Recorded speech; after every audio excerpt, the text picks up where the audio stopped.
নমস্কার বন্ধুরা, আশা করি সবাই ভালো আছেন।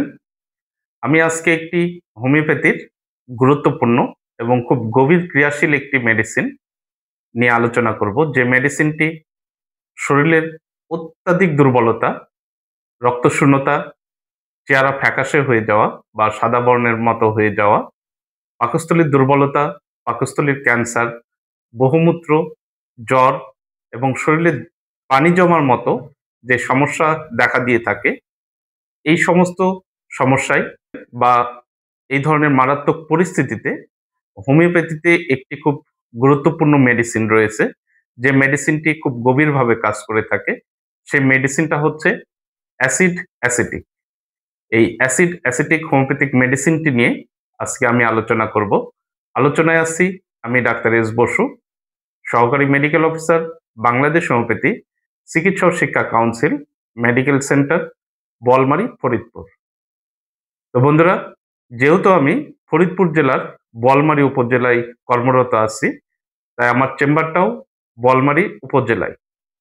আমার চেম্বারের ঠিকানাটা হচ্ছে Rajshahi homeo centre, Boalmari stadium মাঠের পাশে, সোলনা গোরস্থানের পশ্চিম গেটের সামনে, বলমারী, ফরিদপুর।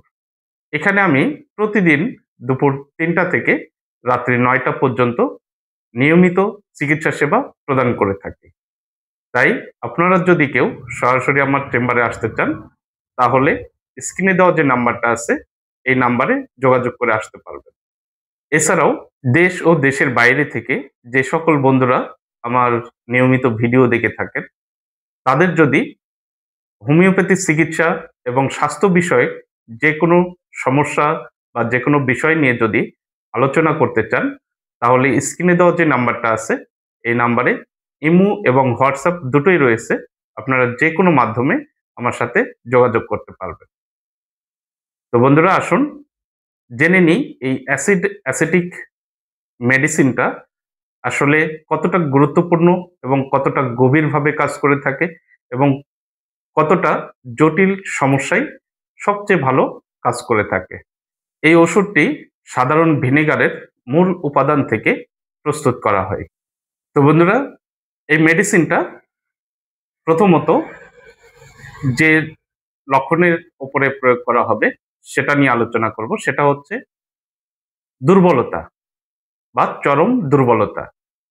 রোগী এতটাই নিজেকে দুর্বল ভাবে যে সে বিছানা থেকে উঠতে পারে না এবং সে মাঝে মধ্যেই জ্ঞানশূন্য হয়ে পড়ে, চেহারা ফ্যাকাশে হয়ে যায়, রক্তশূন্যতার মতো সমস্যা দেখা দেয়।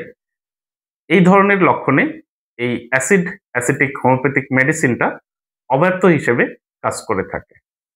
তবে মনে রাখবেন, অ্যাসিড অ্যাসিটিকের রোগীর দুর্বলতাটা থাকবে এতটাই গভীর এবং তার মনটা এতটাই ভেঙে পড়বে, সে মনে করবে যে সে বিছানা থেকে আর উঠতে পারবে না এবং মাঝে মধ্যেই জ্ঞানশূন্য হয়ে যাবে।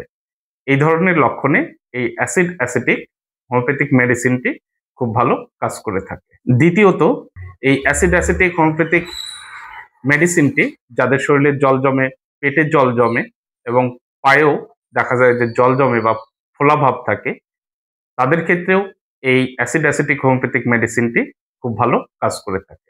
তবে এই অ্যাসিড অ্যাসিটিক মেডিসিনটির বিশেষ যে লক্ষণ থাকে সেটা হচ্ছে রাত্রে প্রচন্ড শরীরে ঘাম থাকে এবং সেই সঙ্গে প্রচুর পরিমাণে প্রস্রাব হয়ে থাকে, যা অস্বাভাবিক পরিমাণে প্রস্রাব হয়। এই সমস্ত লক্ষণেও এই অ্যাসিড অ্যাসিটিক হোমিওপ্যাথিক মেডিসিনটি একদম ম্যাজিকের মতো কাজ করে থাকে। তৃতীয়ত, পাকস্থলীর দুর্বলতার উপরে এই অ্যাসিড অ্যাসিটিক হোমিওপ্যাথিক মেডিসিনের যে লক্ষণটা থাকে সেটা হচ্ছে যে রোগীর পেটে প্রচন্ড গ্যাস থাকে, তার খালি পেটে প্রচন্ড গ্যাস হয়ে থাকে এবং যদি কোনো কিছু খায় সেক্ষেত্রেও বমি করে দেয়। রোগী টক ঢেকুর তুলে, বুকে জ্বালা করে, প্রচন্ড পিপাসা থাকে, পেটটা যেন অ্যাসিডে ভরে আছে। এই সমস্ত লক্ষণে এই অ্যাসিড অ্যাসিটিক হোমিওপ্যাথিক মেডিসিনটি খুব ভালো কাজ করে থাকে।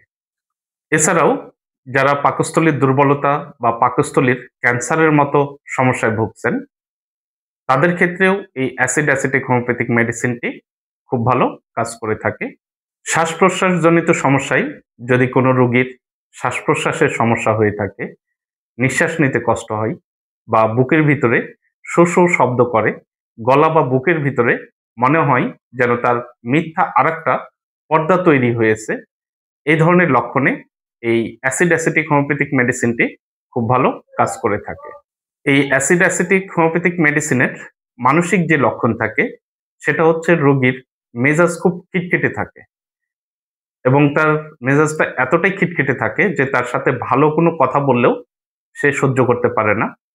তার সবকিছুতেই মানে এক ধরনের অধৈর্য দেখা যায় এবং খুব রাগান্বিত অবস্থায় থাকেন।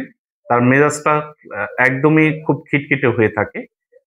এছাড়াও যদি দেখা যায় যে তার অ বিশেষ করে যেকোনো বিষয় নিয়ে খুব গভীর চিন্তাভাবনা করে। ব্যবসায়িকভাবে বা অফিসিয়ালি ভাবে সবসময়ের জন্য তার ভিতরে চিন্তাভাবনা ওই ব্যবসায়িক বা অফিসিয়ালি ভাবে কাজ করে। যে কারণেই তার সবসময় মেজাজটা খিটখিটে হয়ে থাকে। অনেকের যদি আবার মদ্যপান বা আফিমের মতো নেশা করার পরে যদি দেখা যায় যে পেটটা একদমই ব্যথা করে, পেটটা ফুলে গিয়ে থাকে, পেটের ভিতরে গ্যাস হয়ে থাকে। এ ধরনের মানসিক লক্ষণেও এই অ্যাসিড অ্যাসিটিক হোমিওপ্যাথিক মেডিসিনটি খুব ভালো কাজ করে থাকে। এই অ্যাসিড অ্যাসিটিক মেডিসিনের আরো কিছু যে মানসিক লক্ষণ থাকে সেটা হচ্ছে যে তার মানসিকভাবে একদম দুর্বল থাকে। তার শরীরের যদি কোনো একটু সমস্যা দেখা দেয়, সেক্ষেত্রে সে একদমই মনে হয় যে বিছানায় পড়ে যাবে। বিছানা থেকে আর উঠতে পারবে না। মানসিকভাবে একদম দুর্বল হয়ে পড়ে।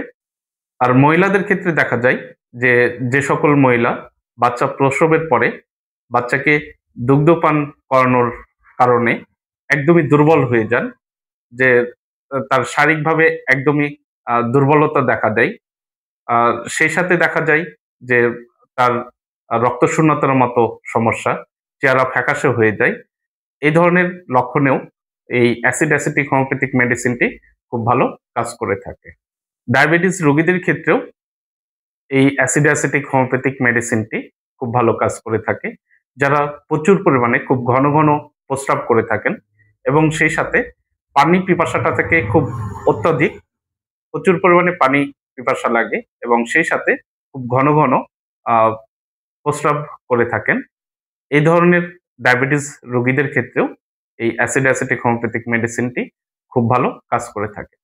তো বন্ধুরা, এই অ্যাসিড অ্যাসিটিক হোমিওপ্যাথিক মেডিসিনটি বিশেষ করে যাদের শারীরিক দুর্বলতা এবং মানসিক দুর্বলতা এবং এতটাই দুর্বলতা যে জ্ঞানশূন্য হওয়ার মতো যে লক্ষণগুলো দেখা যায় তাদের ক্ষেত্রে এবং সেই সাথে শ্বাস-প্রশ্বাসের সমস্যা এবং পাকস্থলীর দুর্বলতা এবং সেই সাথে যাদের অত্যাধিক অ্যাসিডের মতো সমস্যা দেখা দেয় তাদের ক্ষেত্রে এবং যাদের বহুমূত্র বা ডায়াবেটিসের সমস্যা রয়েছে, যারা খুব ঘন, ঘন প্রস্রাব করেন তাদের জন্য এবং বিশেষ করে যে সকল মহিলা বাচ্চা প্রসবের পরে বাচ্চাকে বুকের দুধ খাওয়ানোর কারণে দেখা যায় যে একদমই দুর্বল হয়ে পড়েন, রক্তশূন্যতার মতো সমস্যায় ভুগে থাকেন। তাদের ক্ষেত্রে এই অ্যাসিড অ্যাসিটিক হোমিওপ্যাথিক মেডিসিনটি খুব ভালো কাজ করে থাকে। তো বন্ধুরা, এই অ্যাসিড অ্যাসিটিক হোমিওপ্যাথিক মেডিসিনটি কিভাবে সেবন করবেন? এই অ্যাসিড অ্যাসিটিক হোমিওপ্যাথিক মেডিসিনটি শক্তিমাত্রা সবচেয়ে বেশি ব্যবহৃত হয়ে থাকে। এই মেডিসিনটি অনেক গভীর এবং খুব ক্রিয়াশীল একটি মেডিসিন।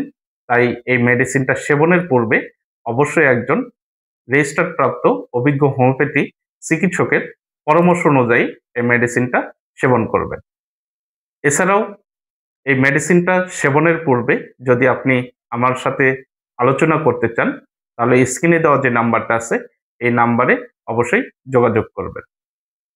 আমার আলোচনাটা যদি ভালো লেগে থাকে, তাহলে অবশ্যই লাইক এবং কমেন্টস করে যাবেন এবং সেই সাথে আপনি যদি এখনো আমার চ্যানেলে নতুন হয়ে থাকেন, তাহলে অবশ্যই চ্যানেলটা সাবস্ক্রাইব করে নিবেন। মনে রাখবেন, হোমিওপ্যাথি চিকিৎসা লক্ষণভিত্তিক এবং বিজ্ঞানভিত্তিক চিকিৎসা পদ্ধতি। এখানে রোগের উপরে কোনো চিকিৎসা দেওয়া সম্ভব নয়।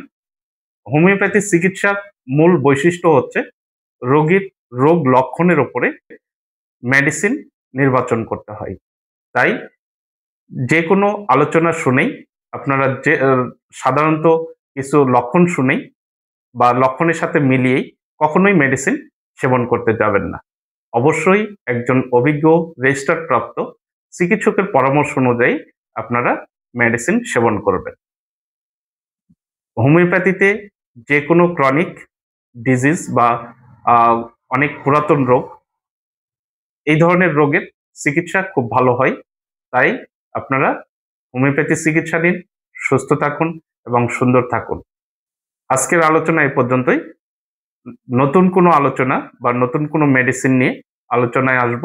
ততক্ষণ পর্যন্ত আপনারা সবাই ভালো থাকুন, সুস্থ থাকুন। ধন্যবাদ।